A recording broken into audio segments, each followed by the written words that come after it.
Account setting आरो configuring Gmail account tutorialआव गोजोनै फै।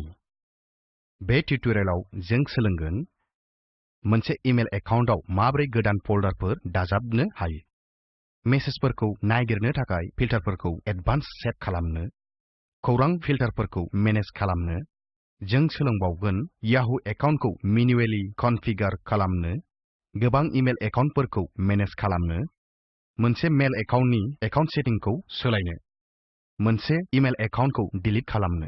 बेयाव जों मोजिला थान्डारबार्ड 13.0.1 खौ उबुन्टु 12.04 आव बाहायदों। लन्चाराव थानाय थान्डारबार्ड आइकनाव क्लिक खालाम। थान्डारबार्ड विन्ड'आ नुजागोन। बे एकाउन्टआव गुबुन फोल्डर दाजाबनि। आखि पेनेलनिफ्राय STUSER1@gmail.com एकाउन्टखौ सायख'। STUSER1@gmail.com एकाउन्टआव राइट क्लिक खालाम आरो निउ फोल्डरखौ सायख'। निउ फोल्डर डायलग बक्सआ नुजायो। नेम फिल्डआव इम्पोर्टेन्ट मेल लिर। क्रिएट फोल्डरआव क्लिक खालाम। फोल्डरआ क्रिएट जाबाय। दानिया नोंथाङा गोबां मेलफोरखौ इनबक्सनिफ्राय बे फोल्डरसिम लांनो हासिगोन। Drag and drop this folder from the inbox to the important mails फोल्डरखौ सायख'। नोंथाङा गोबां फिल्टार अपसनफोरखौ बाहायनानै गोबां खौरांफोरखौ नागिरनो हागोन। दानिया आखि पेनेलनिफ्राय STUSER1@gmail.com एकाउन्टखौ सायख'। आगदा पेनेलाव एडभान्स फिचार्सनि सिङाव थानाय सार्च मेसेजेसआव क्लिक खालाम।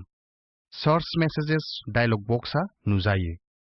खौरांफोरखौ नागिरनो जों डिफल्ट सेटिंग्सखौनो बाहायनि। Match all of the following अपसनआ डिफल्ट हिसाबै सायख'नाय थायो। साबजेक्ट आरो कन्टेन्ट्सफोराबो डिफल्ट हिसाबै सायख'नाय थायो। उननि फिल्डआव 10 इन्टारेस्टिं लिर। सार्चआव क्लिक खालाम। साबजेक्ट मुंजों गोरोबनाय मेलफोरा नुजाबाय। नोंथाङा बे नागिरनायफोरखौ मोनसे फोल्डरआवबो सेभ खालामनो हायो। बे भिडिअखौ लाखिथ' आरो बे एसाइनमेन्टखौ बानाय।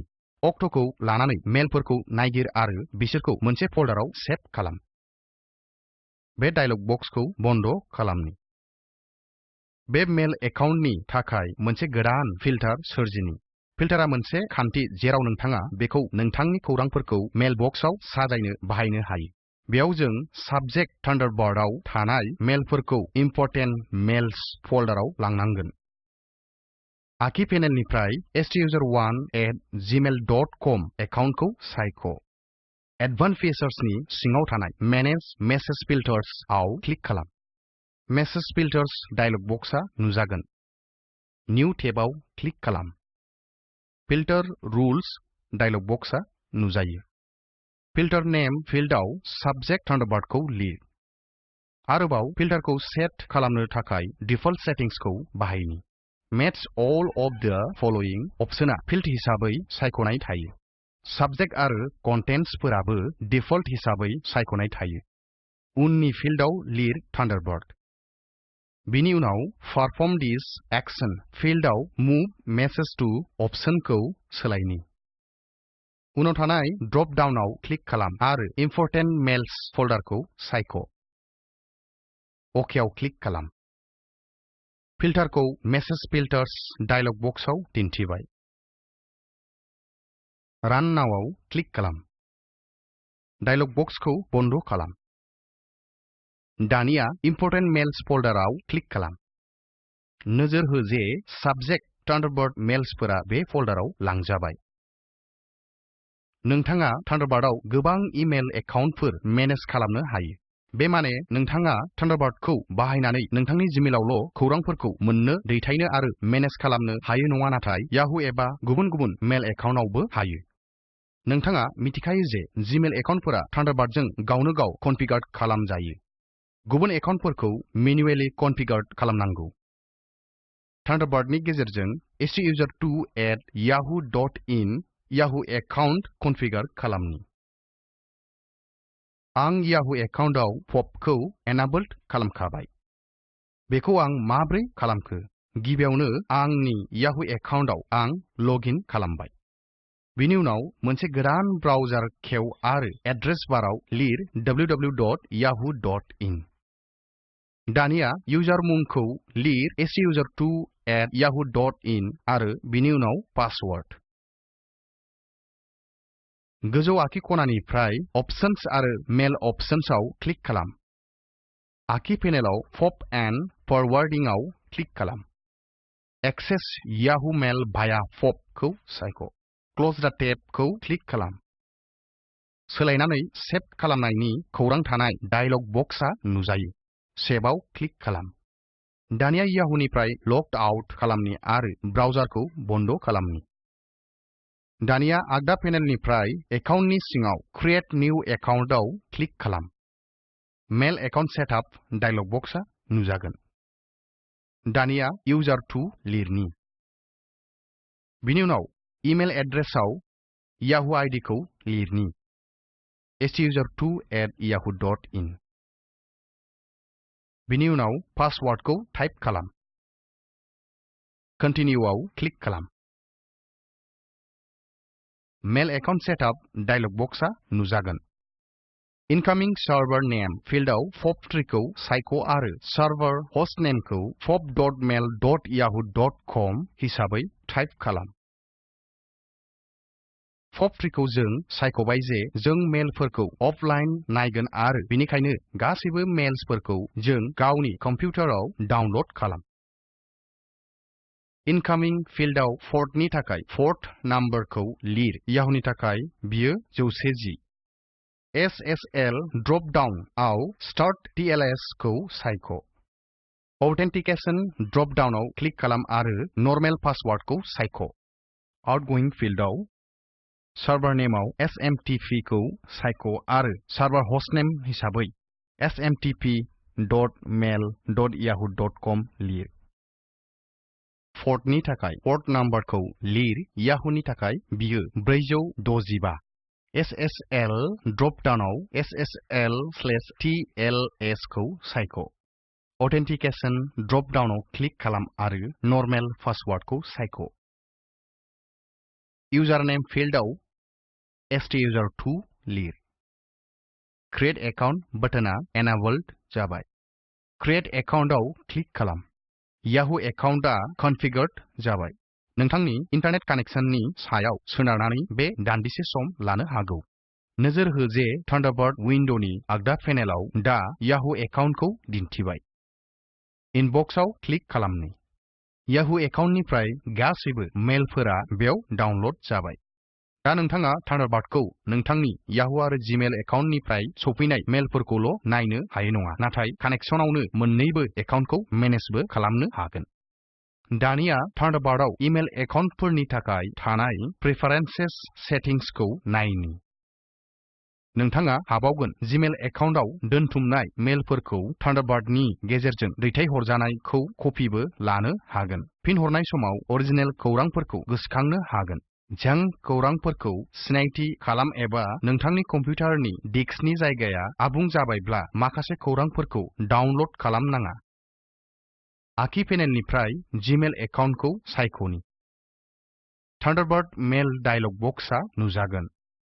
आगदा पेनेलनिफ्राय एकाउन्टनि सिङाव भिउ सेटिंग्स फर दिस एकाउन्टआव क्लिक खालाम। एकाउन्ट सेटिंग्स डायलग बक्सआ नुजागोन। आखि पेनेलाव जीमेल एकाउन्टखौ आरोबाव सायख'। दानिया सार्भार सेटिंआव क्लिक खालाम। सार्भार सेटिंग्सखौ आगदा पेनेलाव दिन्थिबाय। चेक बक्सआव check for new message every 20 लिर। दा थान्डारबार्डआ मोनफ्रोमबो 20 मिनिटआव खौरांफोरखौ नायसिगोन। एम्प्टी ट्राश अन एक्सिट खौ सायख'। ट्राश फोल्डराव थानाय गासै खौरांफोरा थान्डारबार्डखौ बन्द खालामनाय लोगो-लोगो डिलीट जागोन। बेबायदिनो नोंथांनि सार्भार सेटिंग्सफोरखौबो कास्टमाइज खालामनो हायो। बे रोखोमनो अपशनफोरखौबो जों सेट खालामनो हायो। मेलफोरनि बिलाइफोर सोरजिनो हायो। ड्राफ्ट मेल्सफोरखौ सेभ खालामनो हायो। दोननाय मेलफोरनि जायगाखौ सोलायनो हागोन। आखि पेनेलनिफ्राय कपिज एन्ड फोल्डार्स आव क्लिक खालाम। कपिज एन्ड फोल्डार्स डायलग बक्सखौ आगदा पेनेलाव दिन्थिबाय। बेफोर फिल्ड अपशनफोरा बेसोर जेरै दं बिदिनो दोननि। नोजोर हो Place a copy in आरो Send folder on अपसना सायख' जाखाबाय। डिस्क स्पेस सेभ खालामनो थाखाय अपसन सेभ खालामनो आखि पेनेलनिफ्राय डिस्क स्पेसखौ सायख'नि। दानिया आगदा पेनेलनिफ्राय नोंथाङा two save disc space do not download अपसन नुनो मोनगोन। मेसेजेस लार्जार देन बक्सखौ सायख'। दानिया केबि फिल्डआव 60 लिर। थान्डारबार्डआ 60 केबिनि गेदेरसिन खौरांफोरखौ डाउनलड खालामनाय नंला। थान्डारबार्डनि गुबुन मोनसे गोनांथार महरा जादों आइडेन्टिफाइ जंक मेसेजेस। जंक आरो जंक नङै खौरांफोरखौ सिनायथि खालामनो नोंथाङा थान्डारबार्डखौ सोलोंनो हायो। बेखौ बानायनो थाखाय गिबियावनो नोंथाङा जंक सेटिंसखौ सेट खालामनांगोन आरो मेलफोरखौ जंक आरो जंक नङै सिन होनांगोन। ओरैनो नोंथाङा जंक मेलखौ मेनुवेलि सिनायनांगोन। मोनसे मेलनि थाखाय जंक मेल बटनाव क्लिक खालामनानै गोबां नोंथांनि सायख'नायफोरनि सायाव नाय। थान्डारबार्डआ जंक मेलखौ गावनो गाव सिनायगोन आरो बेखौ जंक फोल्डरआव लांगोन। एकाउन्ट सेटिं डायलग बक्सआव आखि पेनेलनिफ्राय जंक सेटिंस आव क्लिक खालाम। जंक सेटिंस डायलग बक्सखौ आगदा पेनेलाव दिन्थियो। नोजोर हो जे enabled adaptive junk mail control for this account बक्सआव डिफल्ट हिसाबै सायख'नाय थायो। Do not mark mail as junk if the sender is in फारिलाइया सिङाव गासैबो अपसनफोरखौ सायख'। Move new junk message to फिल्डखौ सायख' आरो जंक फोल्डर अन अपसनखौ सायख'। अकेआव क्लिक खालाम। दानिया इनबक्सआव क्लिक खालाम आरो गिबि मेलखौ सायख'। मेलाव थानायफोरखौ गाहाय पेनेलाव दिन्थिबाय। जंक आइकनआव क्लिक खालाम। नोजोर हो जे जंक मेल हेडारखौ दिन्थिबाय। बेबायदिनो नोंथाङा गुबुन प्रेफारेन्सेसखौबो सेट खालामनो हायो। जोबथारनायाव थान्डारबार्डआव कनफिगार जानाय मेल एकाउन्टखौ जों डिलिट खालामनो हायो नामा? औ जों हायो। आखि पेनेलनिफ्राय एकाउन्ट STUSER1@gmail.com खौ सायख'। आगदा पेनेलनिफ्राय एकाउन्ट्सनि सिङाव थानाय view settings for this accounts खौ सायख'। एकाउन्ट सेटिंस डायलग बक्सआ नुजागोन। गाहाय आखि खनानिफ्राय एकाउन्ट एक्सनआव क्लिक खालाम आरो रिमुभ एकाउन्ट्स आव क्लिक खालाम। मोनसे वार्निं खौरांआ दिन्थिबाय।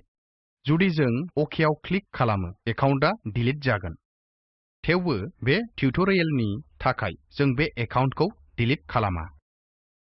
बेनिखायनो जों केन्सेलआव क्लिक खालामगोन। डायलग बक्सखौ बन्द खालामनि। गोसोआव ला नोंथाङा जेब्ला मोनसे इमेल डिलिट खालामगोन गासैबो फोल्डारफोर आरो मेलफोर बै इमेल एकाउन्टजों सोमोन्दो थानायफोरा थान्डारबार्डनिफ्राय डिलिट जागोन। गुवारै फोरमायनायखौ मोजिल्ला थान्डारबार्ड उइन्ड'नि आखि पेनेलाव दिन्थिबावनो हागौ। थेवबो जेब्ला नोंथाङा लगइन खालामबावगोन बेसोरखौ दिन्थिनाय नंला। मोजिल्ला थान्डारबार्ड 10.0.2 नि टिउटरियेलआ बेयावनो जोबथ'बाय। बे टिउटरियेलाव जों सोलोंबाय माब्रै मोनसे इमेल एकाउन्टआव गोदान फोल्डार दाजाबो, खौरांफोरखौ नागिरनो एडभान्स फिल्टारखौ सेट खालामो, खौरां फिल्टारफोरखौ मेनेज खालामो। नोंथाङा सोलोंबावगोन माब्रै याहू एकाउन्टखौ मेनुवेलि कनफिगार खालामनो, गोबां इमेल एकाउन्टफोरखौ मेनेज खालामनो, मोनसे मेल एकाउन्टनि एकाउन्ट सेटिंसखौ सोलायनो आरो मोनसे इमेल एकाउन्टखौ डिलिट खालामनो। बेयाव नोंनि थाखाय मोनसे एसाइनमेन्ट दं। इमेल एकाउन्टखौ मेनुवेलि सेटआप खालाम। एकाउन्टनि सेटिंसफोरखौ सोलाय। आर्काइभ मेसेजेस प्रेफारेन्सेसखौ सेट खालाम। जंक सेटिंसनि प्रेफारेन्सफोरखौ सोलाय। मोनसे इमेल एकाउन्टखौ डिलिट खालाम। होनाय लिंकआव थानाय भिडिअखौ नाय। बे स्पकेन टिउटरियेल प्रजेक्टनि गुबै रावखौ दिन्थियो। नोंहा जुदि मोजां बेन्डविड्थ गैयाबा नोंथाङा बेखौ डाउनलड खालामनानैबो नायनो हागोन। स्पकेन टिउटरियेल प्रजेक्ट हानजाया स्पकेन टिउटरियेलखौ बाहायनानै वार्कशपफोर खालामनाय जायो। जायफोर अनलाइन आनजादाव उथ्रिनो हायो बिसोरनो मान बिलाइ होनाय जायो। गोबां मिथिनो थाखाय बे थंआव लिर contact@spoken-tutorial.org। स्पकेन टिउटरियेल प्रजेक्टआ टक टु ए टिचार प्रजेक्टनि मोनसे बाहागो। बेयो भारत सरकारनि ICT MHRD नि गेजेरजों नेशनेल मिशन अन एजुकेशन जों मदद मोन्नाय। बे मिशननि गोबां खौरांफोरखौ बेयाव मोननो हागोन। spoken-tutorial.org/nmeict-intro बे टिउटरियेलखौ आं कनिराम नार्जारी राव होदों आरो प्रलाद नार्जारीया राव सोलायदों। बाहागो लानायनि थाखाय गोजोन्थों।